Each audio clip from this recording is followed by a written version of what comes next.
परमेश्वर कृपेने आपलं श्रीमद भगवद्गीतेचं निरूपण चालू आहे. आज आपलं दुसरं सत्र आहे. सुरुवातीला आपल्याला प्रार्थना म्हणायची आहे. त्याआधी आपल्याला 4 मिनिट फक्त आपलं प्रार्थना म्हणायची आहे. ती आपण म्हणूया. त्याआधी 3 ओंकार. कृपया ताठ बसा, डोळे मिटा. ओम. ओम. ओम.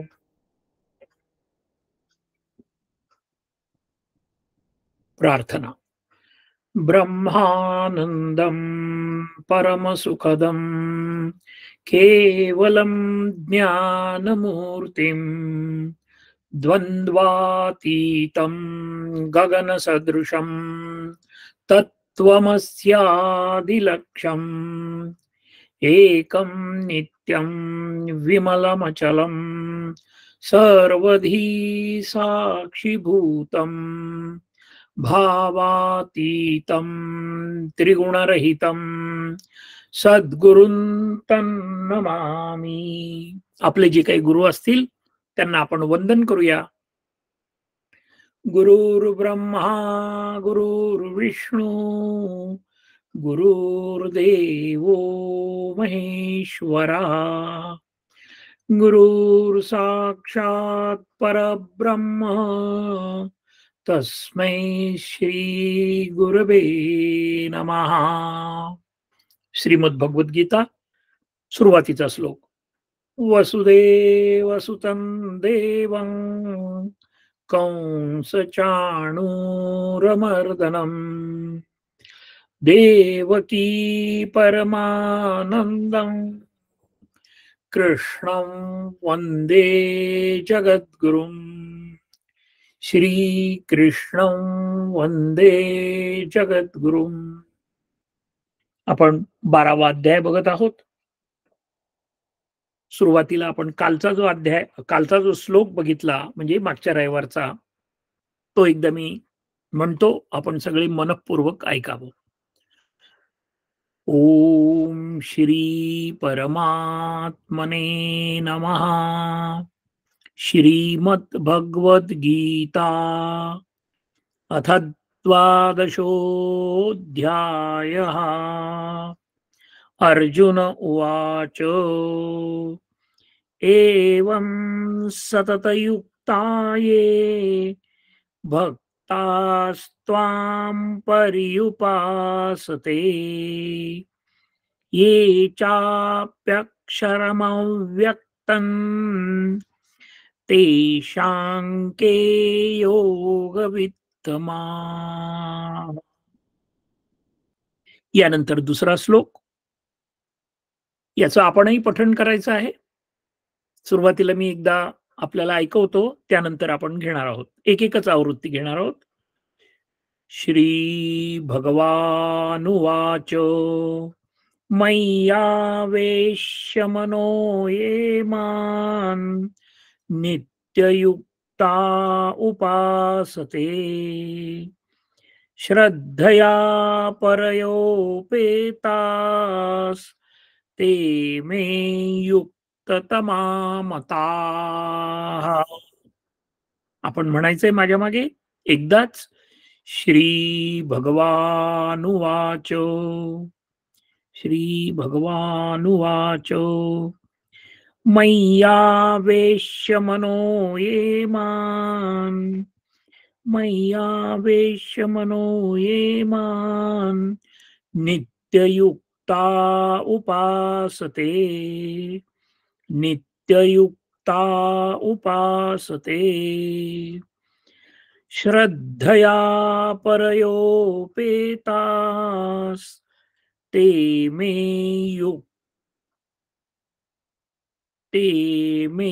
युक्ततमा मताः. आता आपण एक एक ओळ घेणार आहोत. श्री भगवानुवाच मय्यावेश्य मनो ये मां नित्ययुक्ता उपासते. म्हणा, मय्यावेश्य मनो ये मां नित्ययुक्ता उपासते. श्रद्धया परयोपेतास ते मे युक्ततमा मताः. श्रद्धया परयोपेतास ते मे युक्ततमा मताः. आता आपण संपूर्ण श्लोक घेणार आहोत. एकदाच घेणार आहोत. मी पूर्ण म्हणतो, आपण माझ्या मागे म्हणण्याचा प्रयत्न करा. श्री भगवानुवाच मय्यावेश्य मनो ये मां नित्ययुक्ता उपासते श्रद्धया परयोपेतास ते मे युक्ततमा मताः. म्हणा सर्वजण. मय्यावेश्य मनो ये मां नित्ययुक्ता उपासते श्रद्धया परयोपेतास ते मे युक्ततमा मताः.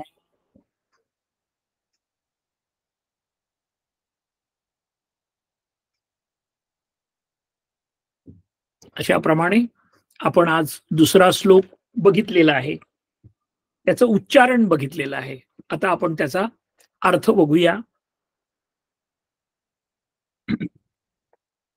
भगवान म्हणाले, माझ्या ठिकाणी मन एकाग्र करून निरंतर माझ्या भजन ध्यानात रत झालेले जे भक्तजन अतिशय श्रेष्ठ श्रद्धेने युक्त होऊन मज सगुणरूप परमेश्वराला भजतात ते मला योग्यांमधील अतिउत्तम योगी वाटतात.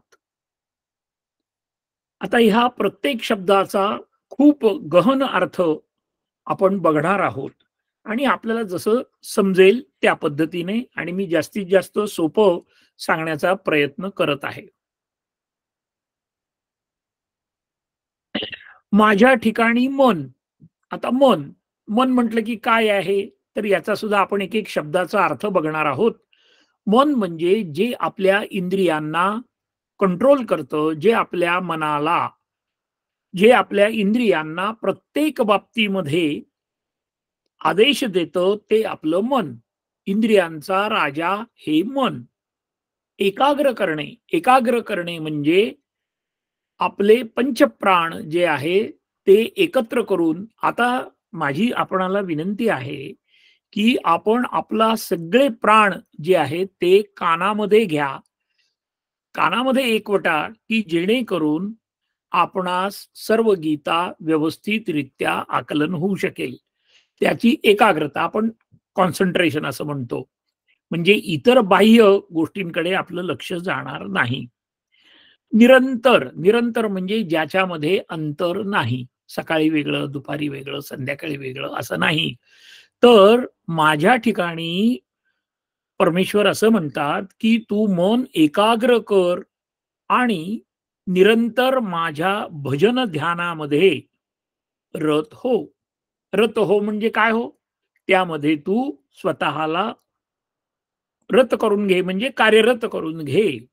मग आता भक्तीचे जे अनेक नवविधा भक्ती सांगितलेल्या आहेत, त्यामध्ये भजन कीर्तन आपण यथावकाश सर्व भक्तींचा थोडा थोडा अभ्यास करणार आहोत.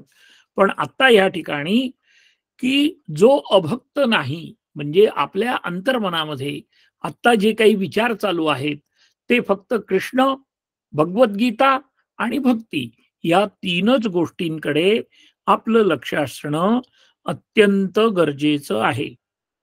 मग आता अतिशय श्रेष्ठ, सर्वोच्च, की ज्याला परत कुठल्याही प्रकारचं कंपॅरिझन नाही. म्हणजे आजकालच्या भाषेमध्ये 99 मार्क.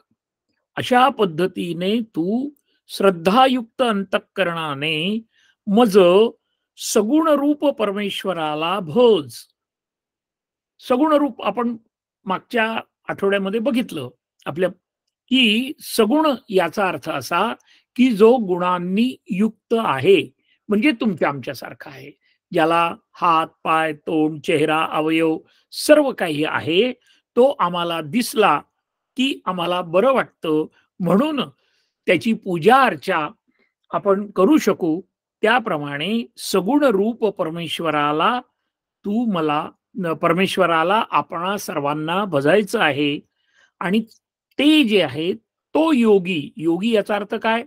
योगी म्हणजे जुळवणे, योगी म्हणजे मिळवणे. आत्मा परमात्मा.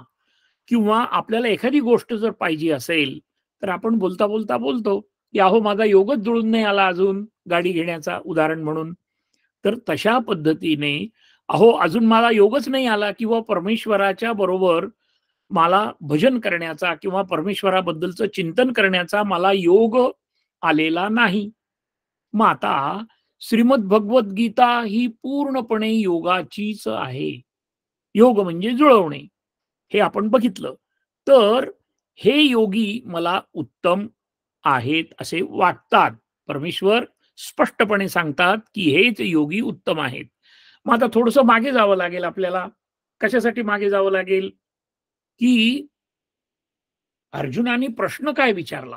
अर्जुनाने प्रश्न असा विचारला, की जे योगी सगुण रूपाने दर्शन घेतात किंवा सगुण रूपाने भक्ती करतात, किंवा परमेश्वराचं दुसरं रूप जे आहे ते निर्गुण रूप आहे. मग आता निर्गुण रूप म्हणजे काय आहे? आता त्याच्याबद्दल सुद्धा आपण चर्चा करणार आहोत. परंतु ते निर्गुण रूप म्हणजे आपल्याला डोळ्याला दिसणारं नाही. ते रूप. उदाहरणार्थ, प्रत्येकाच्या घरामध्ये लाईट आहेत, इलेक्ट्रिसिटी आहे. परंतु तो वेगवेगळ्या पद्धतीने ती इलेक्ट्रिसिटी वापरतो. आणि मग त्याप्रमाणे त्याला वेगवेगळे त्याचे परिणाम त्याला मिळतात आणि प्रत्येकाचं बिल जे आहे ते वेगवेगळं येतं. तशाच पद्धतीने आपण परमेश्वराच्या अनुसंधानामध्ये किती राहायचं आहे, कसं राहायचं आहे, त्याप्रमाणे आपल्याला निश्चितपणे त्याचा सुखाकडे, सोलीव सुखाकडे आपण जाणार आहोत. मग आता प्रश्न असा पडतो, की हे काय आहे नेमकं? हे म्हणजे काय? तर माझा जन्म काय आहे? मी कशाला जन्मलो? मग याचा सनातन धर्माने अत्यंत सूक्ष्म असा अभ्यास केलेला आहे. आजकालच्या जगामध्ये प्रत्येक गोष्टीला पुरावा लागतो. पुराव्याशिवाय कोणीही विश्वास ठेवायला तयार नाही. मग आता एक छोटासा आपण पुरावा मागच्या वेळेस बघितला होता, की हजारो वर्षापूर्वीपासून चंद्रग्रहण, सूर्यग्रहण किती वाजून किती मिनिटांनी होणार आहे, किती वाजून किती मिनिटांनी त्याचं मिलन होणार आहे, किती वाजून किती मिनिटांनी त्याचा मोक्ष होणार आहे. ह्या सर्व गोष्टींचा अभ्यास भारतीय सनातन संस्कृतीने केलेला आहे. आणि त्यामुळे आपल्याला हे लक्षात येतं, की आपली संस्कृती ही सर्वात श्रेष्ठ संस्कृती आहे. हा अहंभाव नाही, ही वस्तुस्थिती आहे. कशावरून वस्तुस्थिती आहे? तर सुमारे 700 वर्ष मोगलांचं राज्य आणि इतर जे राज्य होते, तरी सुद्धा आपली संस्कृती आपण टिकवून ठेवली. आणि त्याचं कारण काय आहे, की आपण पंचमहाभूतालाच भजतो, इतरांना भजत नाही. आणि जे 84 लक्ष योनी आहेत, त्या सर्व योनींमध्ये परमेश्वराचाच सहभाग आहे, त्याचंच हे रूप आहे, हे आपल्याला माहीत आहे. आणि त्यामुळेच आपण आपली संस्कृती कधीही नष्ट न होणारी आहे. ही हिचा अंत होणार नाही, हिचा मध्य नाही, आणि हिची सुरुवातही कुठून झाली हेही आपल्याला सांगता येणार नाही. ही एक जीवन कला आहे. धर्म हे नंतरचं नाव आलेलं आहे. धर्मामध्ये मग आता छोट्या-छोट्या गोष्टी सांगितल्या जातात. काय सांगितलं जातं? धर्मो रक्षती रक्षतः. जो धर्माचं रक्षण करतो, तोच देव त्याचं रक्षण करतो. भगवंत त्याचं रक्षण करतो.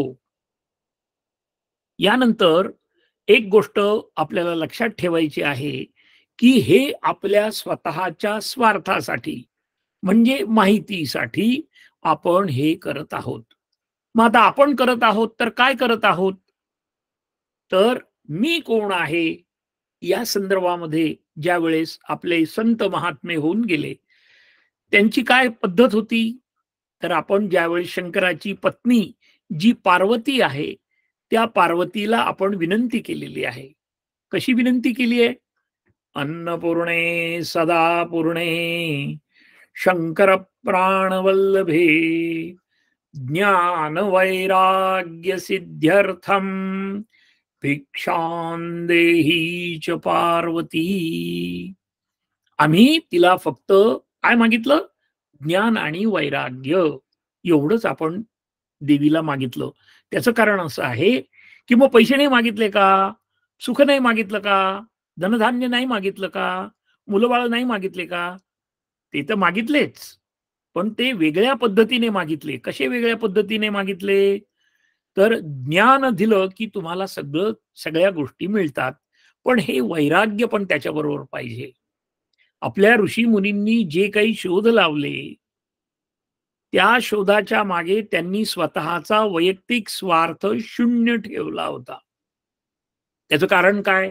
की त्यांना हे माहिती होतं, की जेव्हा मी स्वार्थी ठेवील त्यावेळेस माझे मन स्थिर राहणार नाही. माझ्या मनामध्ये कल्प, विकल्प अनेक गोष्टी निर्माण होतील आणि मग माझं जीवन हे व्यवस्थित राहणार नाही.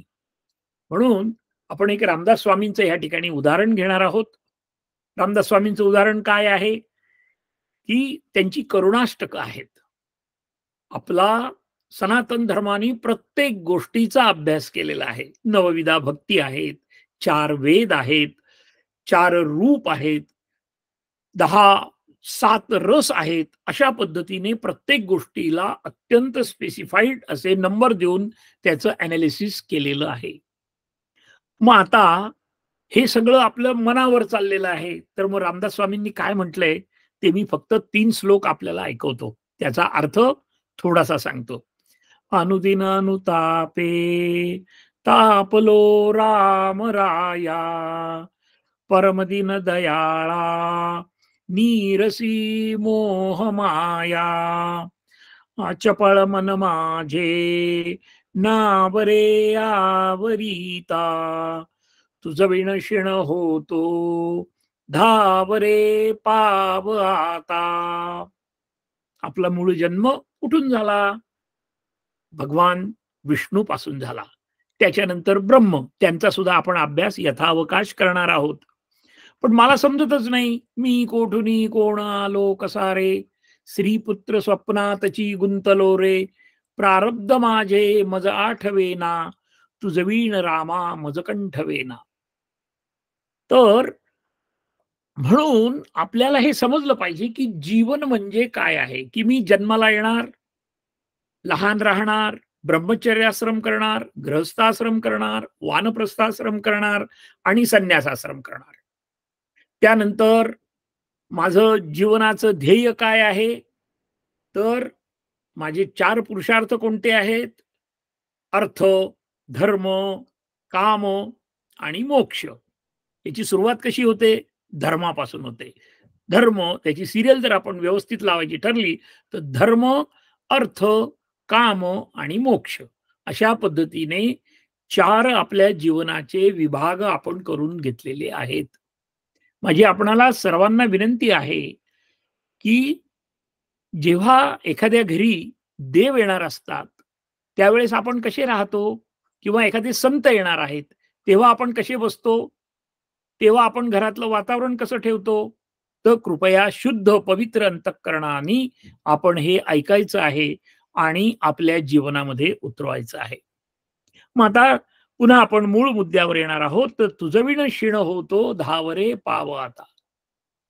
सगळे हे जे संसार आहे हा फायनल शेवटपर्यंत माझ्याबरोबर येणार आहे का? नाही.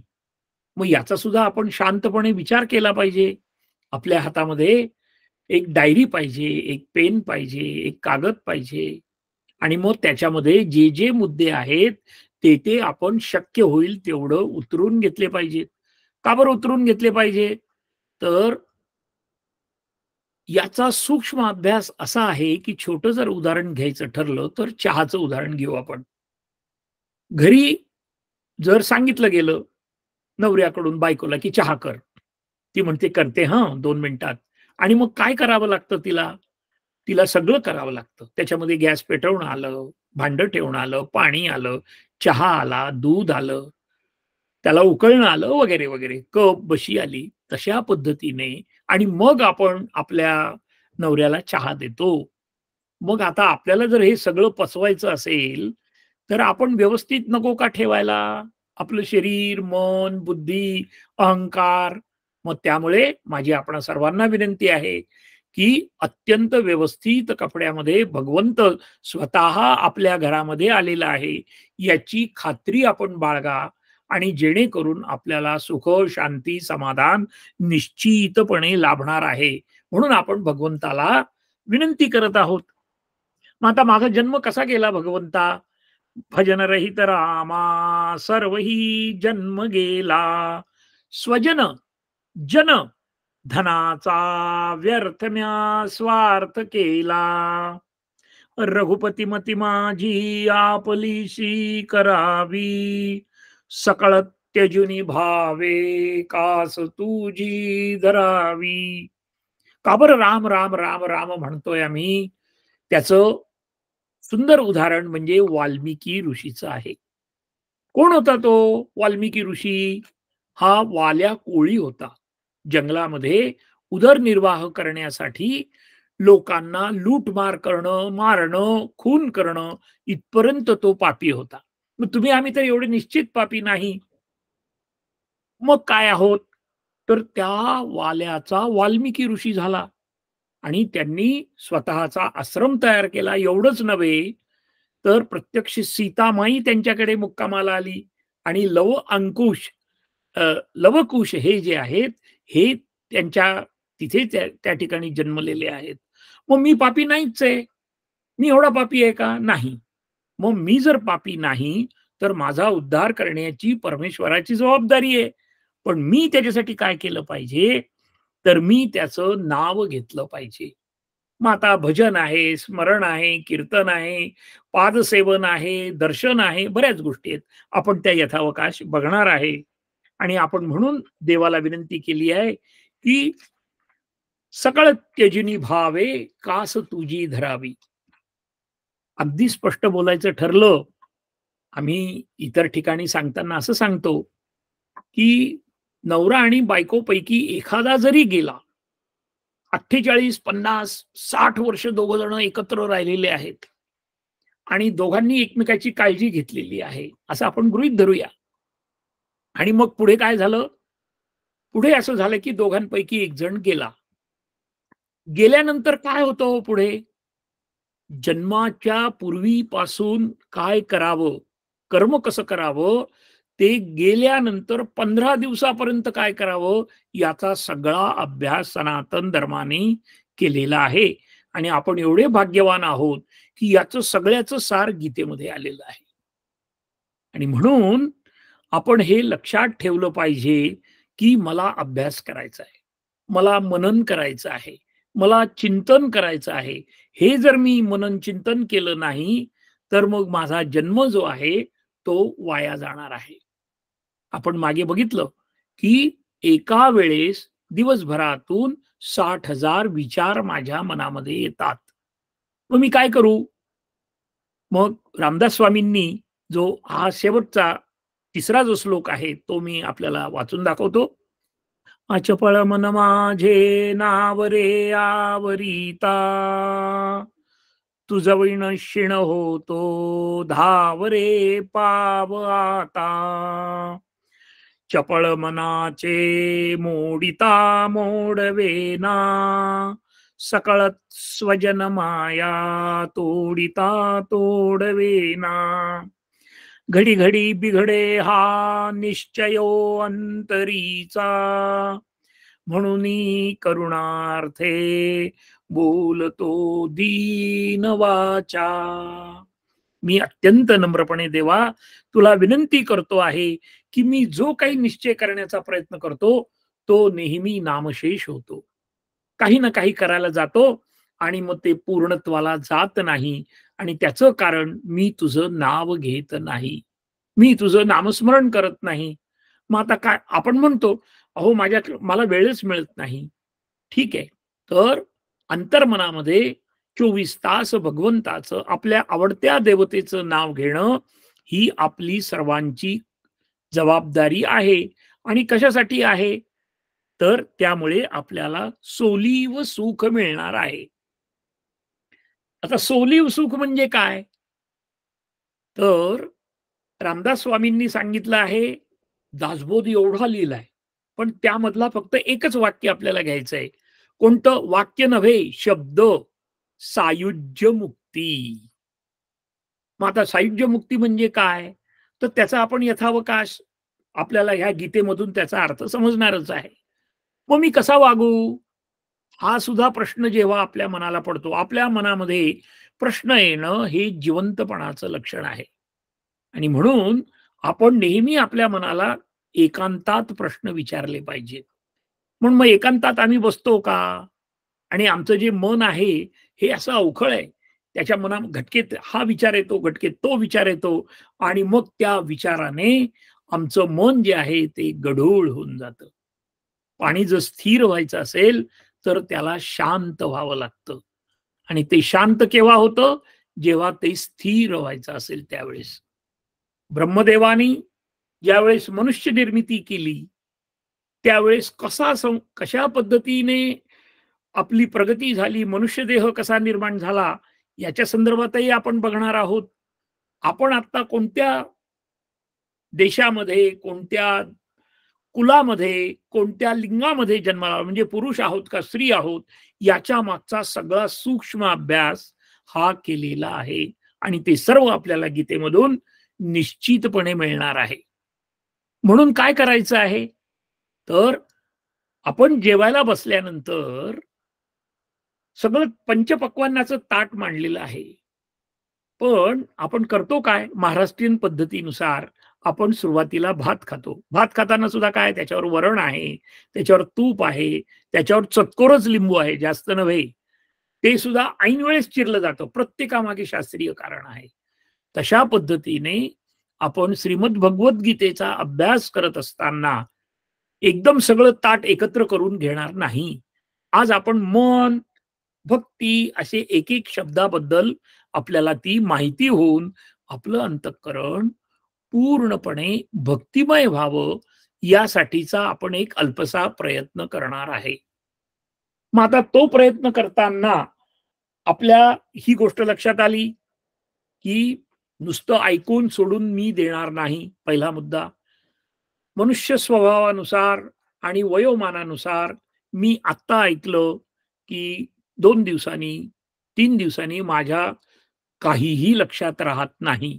परंतु मी जर त्याचं वाचन, लेखन माझं मनामध्ये घेतलं, मी अंतःकरण शुद्ध प्रमाणे जर मी ते ऐकलं, तर त्यामुळे माझ्या ते लक्षात राहणार आहे. आणि नुसतं एकदाच लक्षात राहणार असं नाही, तर ते सतत चिंतन आपल्याला करणं क्रमप्राप्य आहे. म्हणून भगवद्गीतेमध्ये 12व्या अध्यायामध्ये श्रद्धा, मन, एकाग्र, भजन, ध्यान आणि सगुण रूप ह्या गोष्टी आपण बघितल्या. आता आपण तिसरा श्लोक बघणार आहोत. मी एकदा वाचून आपली पद्धत ठरलेली आहे. आता मी परत वारंवार ते सांगत नाही. ये त्वाक्षरमनिर्देशम अव्यक्तं पर्युपासते सर्वत्र गमचिन्त्यं च कूटस्थमचलं ध्रुवम्. आता माझ्या मागे म्हणूया. ये त्वक्षरमनिर्देश्यम् एत्वक्षरमनिर्देश्यम् अव्यक्तं पर्युपासते अव्यक्तं पर्युपासते सर्वत्र गमचिन्त्यं च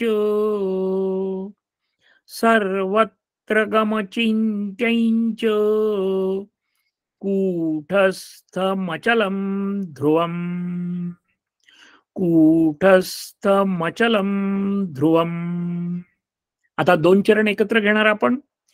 ये त्वक्षरमनिर्देशम् अव्यक्तं पर्युपासते ये त्वक्षरमनिर्देशम् अव्यक्तं पर्युपासते सर्वत्र गमचिन्त्यं च कूटस्थमचलं ध्रुवम्. म्हणा, सर्वत्र गमचिन्त्यं च कूटस्थमचलं ध्रुवम्. आता पूर्ण श्लोक.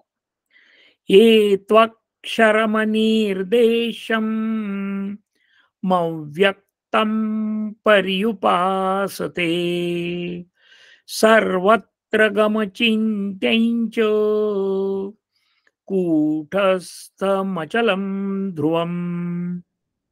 ये त्वक्षरमनिर्देशम् मव्यक्तं पर्युपासते सर्वत्र गमचिन्त्यं च कूटस्थमचलं ध्रुवम्. भगवंत म्हणतात, परंतु जे पुरुष इंद्रिय समूहाला चांगल्या प्रकारे ताब्यात ठेवून मनबुद्धीच्या पलीकडे असणाऱ्या सर्वव्यापी अवर्णनीय स्वरूप आणि नेहमी एक रूप असणाऱ्या नित्य अचल निराकार अविनाशी सच्चिदानंद ब्रह्माची निरंतर ऐक्य भावनेने ध्यान करीत उपासना करतात, ते सर्व प्राणी मात्रांच्या कल्याणात तत्पर आणि सर्वांच्या ठिकाणी समान भाव ठेवणारे योगी मलाच येऊन मिळतात. आपलं जीवनाचा उद्देश काय आहे? भगवंताकडे जाणे. पुनरपि जननम पुनरपि मरणम, पुन्हा परत जठरामध्ये जन्म घ्यायचा हे आपण करणार नाही, अशी आपली इच्छा आहे. पण मग आपण जन्मभर कसे वागतो त्यावर ते सगळं अवलंबून आहे. म्हणून आपण नाराज राहायचं का? अजिबात नाही. आपल्या डोळ्यासमोर वाल्मिक ऋषीचं उदाहरण आपण ठेवलं की आपली निश्चितपणे समाधानता निर्माण होईल आणि सुखशांती आपल्याला मिळेल. हा शब्द वारंवार येणार आहे. सोलीव सुख आपल्याला मिळवायचं आहे. मग आता इंद्रियांना ताब्यात चांगल्या प्रकारे ठेवून मन आणि बुद्धीच्या पलीकडे असणाऱ्या, मग आता शरीर माझं कशाचं बनलेलं आहे ते आपल्याला बघावं लागेल. आणि त्यासाठी आपलं संपूर्ण शरीर हे 82 तत्वांनी बनलेलं आहे. आत्ता जर आपण 82 तत्व जर चर्चा करायला लागलो तर आपल्याला 2 तास पुरणार नाही. यथावकाश आपण दररोज थोडं थोडं थोडं थोडं या पद्धतीने आपल्या मन शरीर कसं बनलेलं आहे त्याबद्दल बघत असताना आपण फक्त एक गोष्ट लक्षात ठेवायची की पृथ्वी, आप, तेज, वायू आणि आकाश, सध्या आपण ह्याच 5 गोष्टींकडे लक्ष देणार आहोत. पृथ्वी म्हणजे देह धारण करणे, गंध, गंध म्हणजे वास, पृथ्वीचा वास. त्यानंतर आप म्हणजे रस, पाणी. तेज, तेज म्हणजे काय? रूप, एनर्जी. वायू म्हणजे काय? तो स्पर्श. जीवन, प्राण. आणि आकाश म्हणजे आकाश, आपल्याला माहिती आहे. मी पुन्हा सांगतो की आपला देह हा 82 तत्वाचा बनलेला आहे.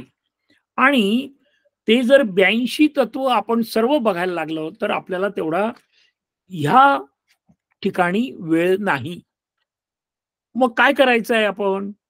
तर ह्या 5 तत्वामधलं आकाश तत्वामधून काय मिळतं आपल्याला?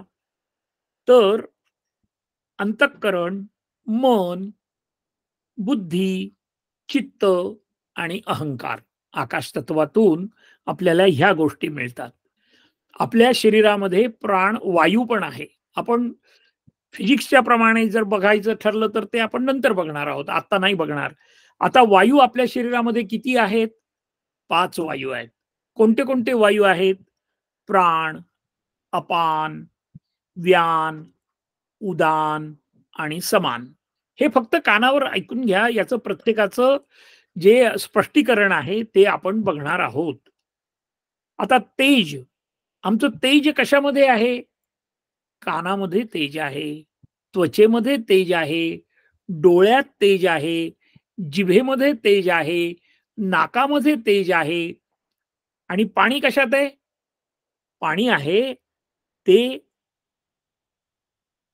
वाचा आणि संपूर्ण शरीरामध्ये जे आपलं रक्त वाहतं ते सुद्धा पाण्याप्रमाणे आहे.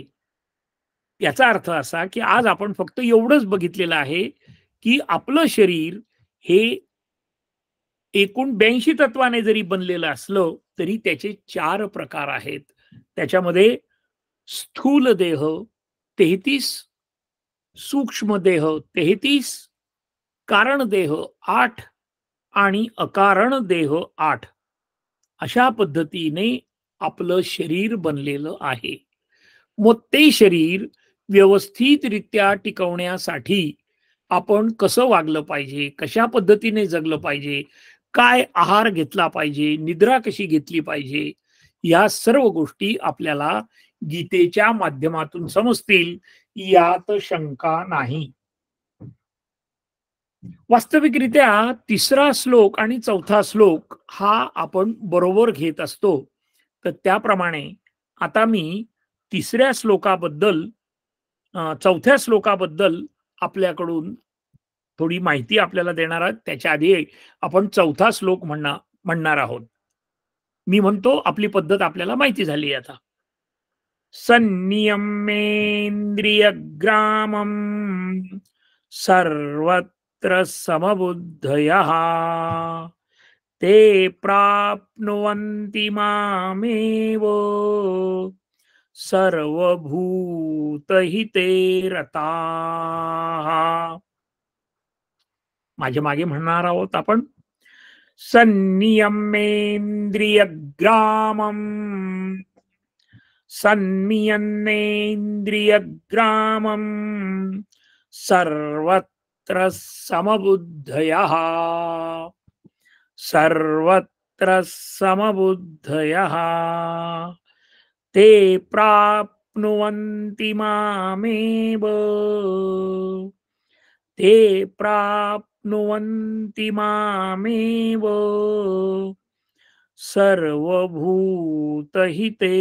रताः सर्वभूतहिते रताः.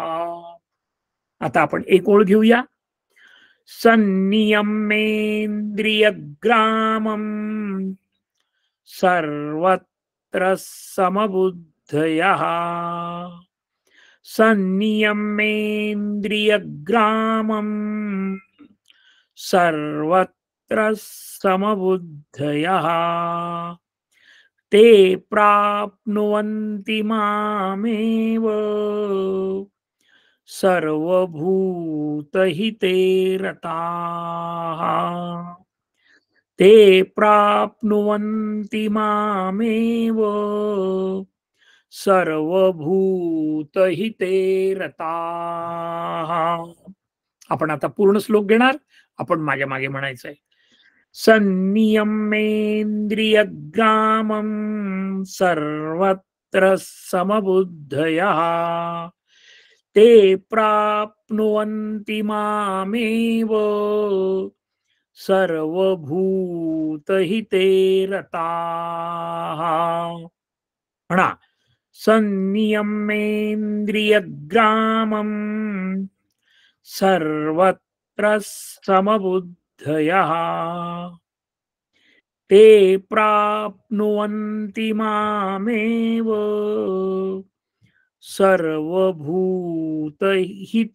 रताः. आता तिसरा आणि चौथ्या श्लोकाचा एकत्रित अर्थ आपण एकदा बघणार आहोत आणि मग त्यानंतरची चर्चा करणार आहोत आपण. परंतु जे पुरुष इंद्रिय समूह आपण बघितले, 5 ज्ञानेंद्रिय, 5 कर्मेंद्रिय, मन, बुद्धी, अहंकार चांगल्या प्रकारे ताब्यात ठेवून मनबुद्धीच्या पलीकडे असणाऱ्या, आपल्या मन बुद्धीच्या पलीकडे आहे. काय आहे? परमेश्वर आहे. तो कसा आहे? सर्वव्यापी, अवर्णनीय आणि नेहमी एकरूप असणाऱ्या, नित्य, अचल, निराकार, अविनाशी, सच्चिदानंद घन ब्रह्माची निरंतर ऐक्य भावनेने ध्यान करीत उपासना करतात, ते सर्व प्राणी मात्रांच्या कल्याणात तत्पर आणि सर्वांच्या ठिकाणी समान भाव ठेवणारे योगी मलाच मिळतात. भगवंतांनी हे का सांगितलं?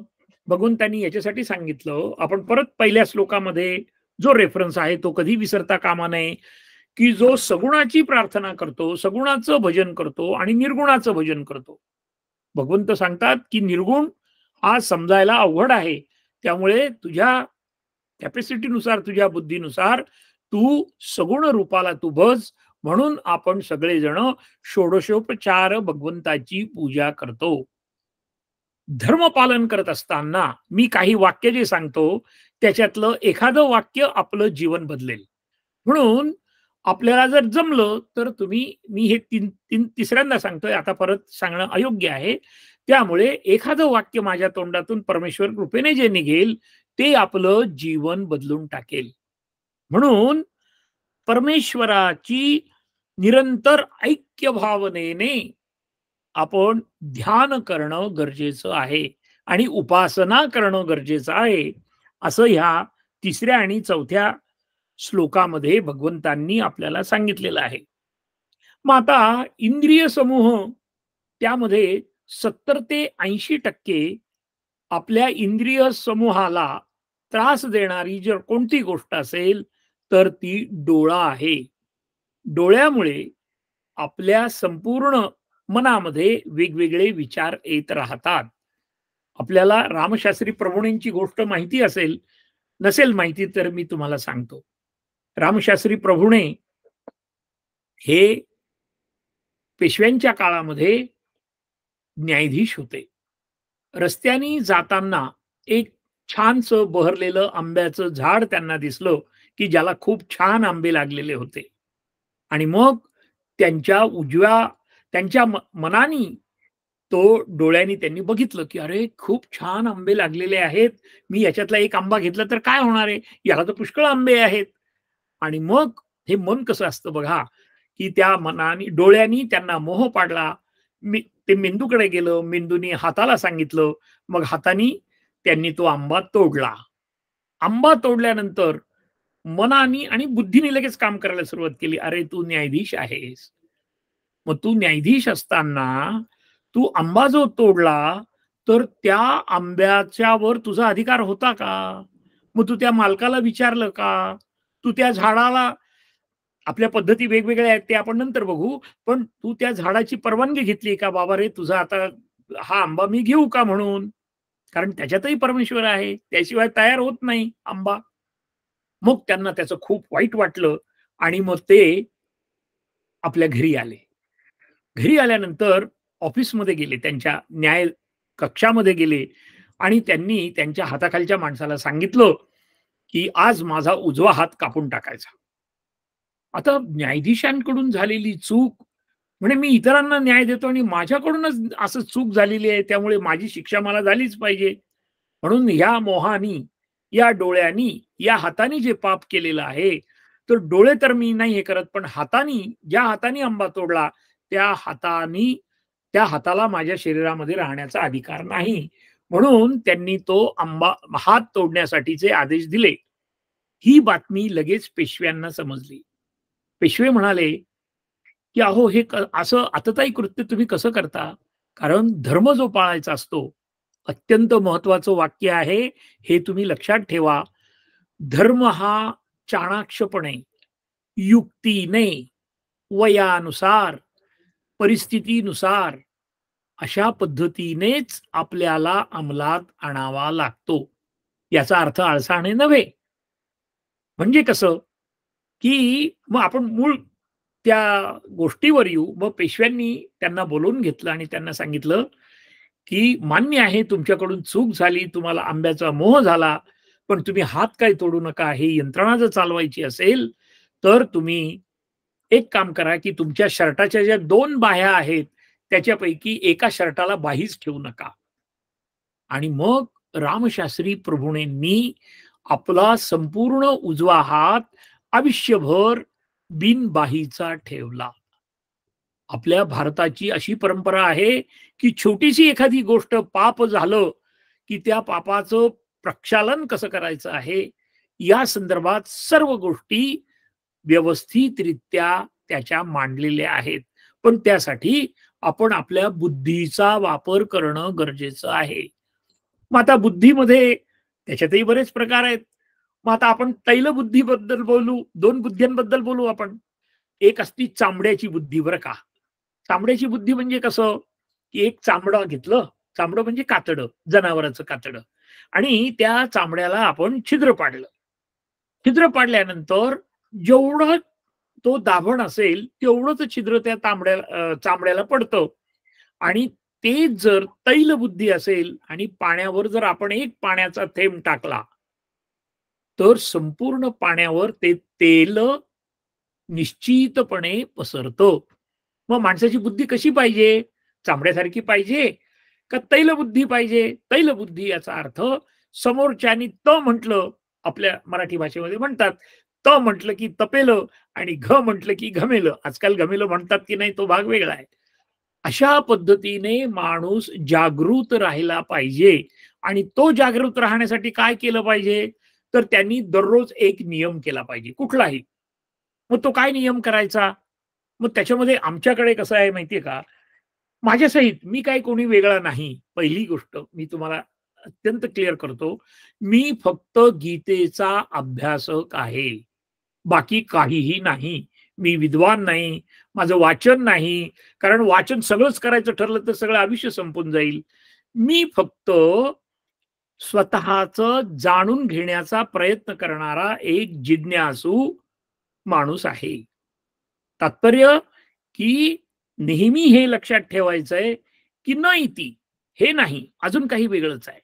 मग आता आपण ब्रह्म, जगत याच्या संदर्भामध्ये सुद्धा अनुषंगिक आपल्या भरपूर चर्चा होतील आणि मग त्यावेळेस आपल्या लक्षात येईल की माझं मन असं का झालं? माझी बुद्धी ही तांबड्याला दाभण लावल्यानंतरची जशी झाली तशी का झाली? माझी तैलबुद्धी का होत नाही? मग गीतेमध्ये त्याचा रेफरन्स आहे, की "बाबा रे, तू काय विचार करतो? मग विचार कसा निर्माण होतो? बाबा रे, तू खातो काय? त्याच्यावर होतो. मग त्याच्यासाठी आपल्याला येणार आहे हे सगळं, की सत्व, रज, तम हे 3 गुण जे आहेत, ते अत्यंत महत्त्वाचे आहेत. आणि मग ह्या सत्व, रज, तमाच्याही पलीकडे शुद्ध सत्व गुण ज्यावेळेस आपल्याला निर्माण होईल, त्यावेळेस आणि हा आपण सारखा प्रयत्न करत राहायचा आहे. हे असं एका जन्मामध्ये होणाऱ्या गोष्टी नाहीत. सनातन धर्म हा पुनर्जन्मावर विश्वास ठेवणारा आहे. आपलं 50% पुण्य आणि 50% पाप हे ज्यावेळेस समप्रमाणामध्ये होतं, तेव्हा मनुष्य देह आपल्याला निर्माण होतो. मग आता हा मनुष्य देह निर्माण झाल्यानंतर याचं कर्तव्य काय आहे? ह्या सगळ्या गोष्टीचा चाणाक्षपणे अभ्यास करणं हेच आपलं कर्तव्य आहे. आणि आपल्या जबाबदाऱ्या काय आहेत? आता एका माऊलीने आम्हाला प्रश्न विचारला, की "काका, मला गीता म्हणायला वेळच नाही. मला ऐकायला वेळच नाही. माझे पती आजारी असतात आणि 24 तास मला त्यांची सेवा करण्यासाठी थांबावं लागतं." मग आमच्या गुरूंनी सांगितलं, की "अरे, हीच ती गोष्ट आहे. की तुझ्या कर्तव्यामध्ये तू जागृत राहिला, की भगवंत त्या ठिकाणी प्रत्यक्ष येतो आणि तो म्हणतो, की "तुझं कर्तव्य तू करतोयस ना?" मग काहीही प्रश्न नाही. आणि प्रत्येकाचे नॉर्म्स आपल्याला माहिती पाहिजेत. म्हणजे काय, की मी किती खाल्लं पाहिजे? मी किती बोललं पाहिजे? मी किती बघितलं पाहिजे? कोणतं बघितलं पाहिजे? अशा पद्धतीने जागृतता. सनातन धर्म काय सांगतो? उत्तिष्ठ उभा राहा.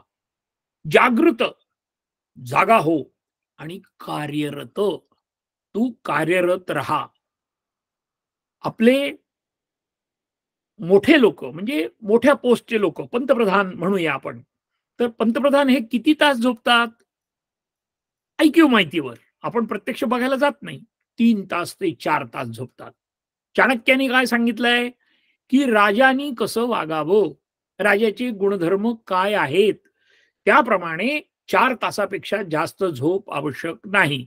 मग आपण लगेच नेटवर बघायचं, किंवा एक सर्वसाधारण माणसाला किती झोपेची आवश्यकता आहे. मग अशा पद्धतीने आपण चार्ट तयार करायला पाहिजे. आपल्या घरात किती माणसं आहेत? मग त्यांना त्यांचं जेवण काय आहे?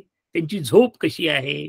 त्यांचं बोलणं कसं आहे? ते दूरदर्शनची कोणती मालिका बघतात? आणि मग त्या पद्धतीने त्यांना सत्व, रज, तम अभ्यास करायचा. अभ्यासाशिवाय काही होत नाही. आणि मग तो अभ्यास गीतेच्या माध्यमातून आपल्याला करायचा आहे आणि आपलं जीवन शांत आणि सुस्वभावी करायचं आहे. याच्यासाठी काय करावं लागेल? अभ्यास करावा लागेल. नाहीतर मग जनावरांमध्ये आणि आपल्यामध्ये काय फरक आहे? निद्रा, मैथून एवढंच त्यांना माहिती आहे. आणि बुद्धीचा जो भाग आहे तो आपल्याला ह्या मनुष्य देहामध्ये आलेला असल्यामुळे भय, निद्रा आणि मैथून हे 3 प्रकार त्यांच्यामध्येही आहेत आणि आपल्यामध्येही आहेत. आपल्याला विशेष करून परमेश्वराने बुद्धी दिलेली आहे. त्या बुद्धीचा वापर आपण केला पाहिजे. तो यथायोग्य केला पाहिजे. बरं, मग आम्ही बातम्या बघायच्या नाही का? आम्ही 24 तास रामनाम घ्यायचं का? रामनाम अंतःकरणामध्ये घ्या. सकाळी एकदा आणि संध्याकाळी एकदा जगामध्ये काय चाललेलं आहे ते डोळे उघडून बघा. त्याच्यावरचा विचार करा आणि मग स्वतःचं एनालिसिस करून मी योग्य प्रमाणामध्ये योग्य गोष्टी करतो का? मला 8 तास झोप गरजेची आहे. वयोमानानुसार परत बदलतं. मी नेहमी सांगतो, की 750 कोटी आपल्या जगाची लोकसंख्या आहे. प्रत्येकाच्या कॅरेक्टरिस्टिक्स, प्रत्येकाची पद्धत, प्रत्येकाची आवड, प्रत्येकाची सर्व पद्धती ह्या वेगवेगळ्या आहेत. कारण आपल्याला माहिती असेल, की होमिओपॅथीमध्ये फक्त 5,000 औषधं आहेत. फक्त 5,000.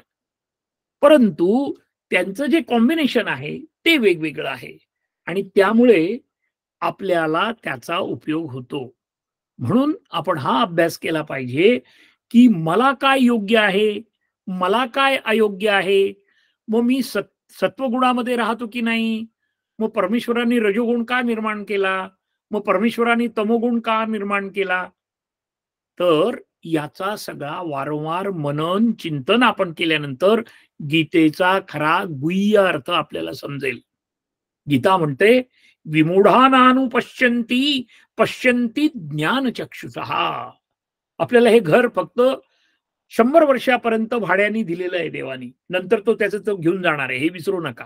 मग आपले दिवस किती राहिले? आम्ही आपले कॅल्क्युलेशन करत असतो. कशी मग आपल्या जीवनाचं आपण कॅल्क्युलेशन करणं अत्यंत गरजेचं आहे. क्षणाक्षणाचं प्लॅनिंग करणं अत्यंत गरजेचं आहे. आणि एकदा का आपण प्लॅनिंग करायला लागलो, की मग आपण वेगळ्याच आनंदामध्ये राहू. आणि त्यासाठी आपल्याला गीता बघायची आहे. मग आता रामदास स्वामी झाले, तुकाराम महाराज झाले, संत एकनाथ बाबा झाले. आता बघा, आई-वडिलांची सेवा करणं, आई-वडिलांची सेवा करणं म्हणजे परमात्म्याची सेवा करण्यासारखं आहे. द्या पुरावा आम्हाला. मग पुरावा कसा देणार? तर पुरावा पांडुरंगाचा आहे. पुंडलिक आपल्या आई-वडिलांची सेवा करत होता आणि त्यावेळेस प्रत्यक्ष पांडुरंग तिथे आले आणि पांडुरंग म्हणाले, की "अरे, मी तुला भेटायला आलो." ते म्हणाले, "देवा, मला वेळ नाही. मला या आई-वडिलांची मला सेवा करू द्या. त्यांना जेव्हा शांत झोप लागेल त्यावेळेसच मी तुम्हाला भेटेल. तात्पर्य काय आहे, की आपण जे आपलं कर्तव्य करतो, तेच कर्तव्य डोळसपणे, चाणाक्षपणे, युक्तीने करणं म्हणजेच परमेश्वराची सेवा आहे. याचा अर्थ काहीच करायचं नाही का? अजिबात नाही. सर्व काही कर्म करायचे, थोडे-थोडे करायचे, मर्यादित करायचे. रुद्रामध्ये मागितलेलं आहे भगवंताकडे, शंकराकडे मागितलेलं आहे, की "अग्निश्च मे, इंद्रश्च मे." मला अग्नी पण दे, पण इंद्रश्च मे दे. इंद्रश्च याचा अर्थ काय? वायुश्च मे, इंद्रश्च मे. वायू पण मागितलेला आहे. पण देवा मला अग्नी एवढा दे, की तो माझ्या स्वयंपाकापुरता किंवा माझ्या पोटामध्ये जो जठराग्नी आहे, तेवढाच मला दे बरं, जास्त देऊ नको आणि त्याच्यावर आधिपत्य इंद्राचं असलं पाहिजे. तेव्हा मला वारा दे. माझं मिनिटाभरामध्ये 15 वेळेस माझं श्वसन होणं गरजेचं आहे देवा. तेवढंच दे. जास्त देऊ नको. जास्त दिलं तर वादळ येईल. अशा पद्धतीने सनातन धर्माने प्रत्येक बाबतीत अत्यंत सूक्ष्म असा अभ्यास केला आहे. मग आता ह्या सगळ्याचा अभ्यास करायला आपल्याला वेळ आहे का? अजिबात नाही.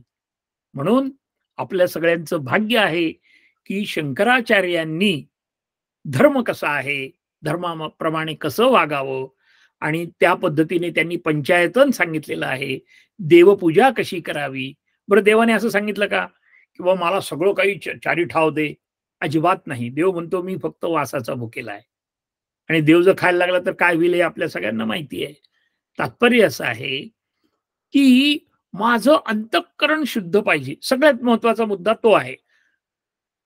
प्रवासात असेल आणि मी ठरवलेलं आहे. आता आपण आजपासून ठरवूया, की दररोज 10 वाजून 30 मिनिटांनी मी फक्त 5 मिनिट जे काही गीतेचं आपण ऐकलेलं आहे, त्याचं आठवडाभर मनन चिंतन करील. फक्त 5 मिनिट. तेवढं जरी आपण केलं तरी आपलं मन जे आहे ते हळू-हळू, हळू व्यवस्थितरित्या शांत व्हायला सुरुवात होईल. मग गीतेच्या दुसऱ्या अध्यायामध्ये अर्जुनाने विचारलंय कृष्णाला, गीताईमध्ये सांगितलंय ते. कृष्णा सांग कसा बोले, कसा राहे फिरे कसा, कामना अंतरातील सर्व सोडो निजोत्सवे, आत्म्यातची असे तुष्ट तो स्थित प्रज्ञ बोलिला. आपल्याला येणार आहे ते.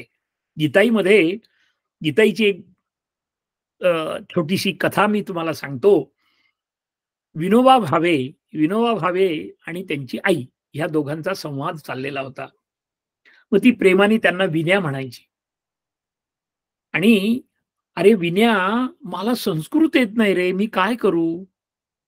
मग त्यावेळेस विनोबा भावे म्हणाले, की "अगं आई, कितकं सोपं आहे ते संस्कृत, की तू एकदा म्हणायला तर सुरुवात कर." मग 8 दिवस झाले. तिला काही बिचारीला माऊलीला जमेना. तिला जमेना तर मग ते ब्रह्मचारी होते विनोबा भावे.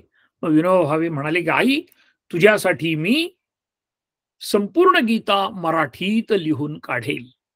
आणि मग त्याप्रमाणे त्यांनी संपूर्ण गीता मराठीत लिहिली आणि तीच गीताई म्हणून आता सध्या प्रसिद्ध आहे. त्यामध्ये त्या दोघांच्या संवादातला अजून एक संवाद सांगतो.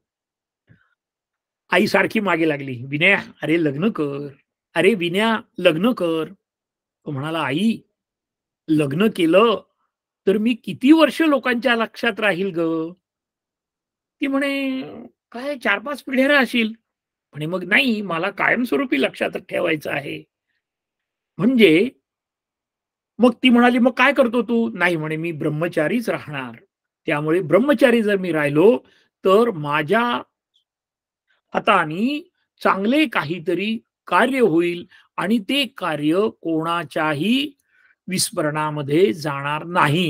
ह्या पद्धतीने मग त्यामुळे त्यांनी लग्न केलं नाही आणि आपल्या सनातन धर्माची सगळ्यात एक महत्त्वाची गोष्ट सांगून आज आपण थांबणार आहोत, की सर्व ऋषीमुनी त्यामध्ये ऋषींचे प्रकार वेगळे आहेत.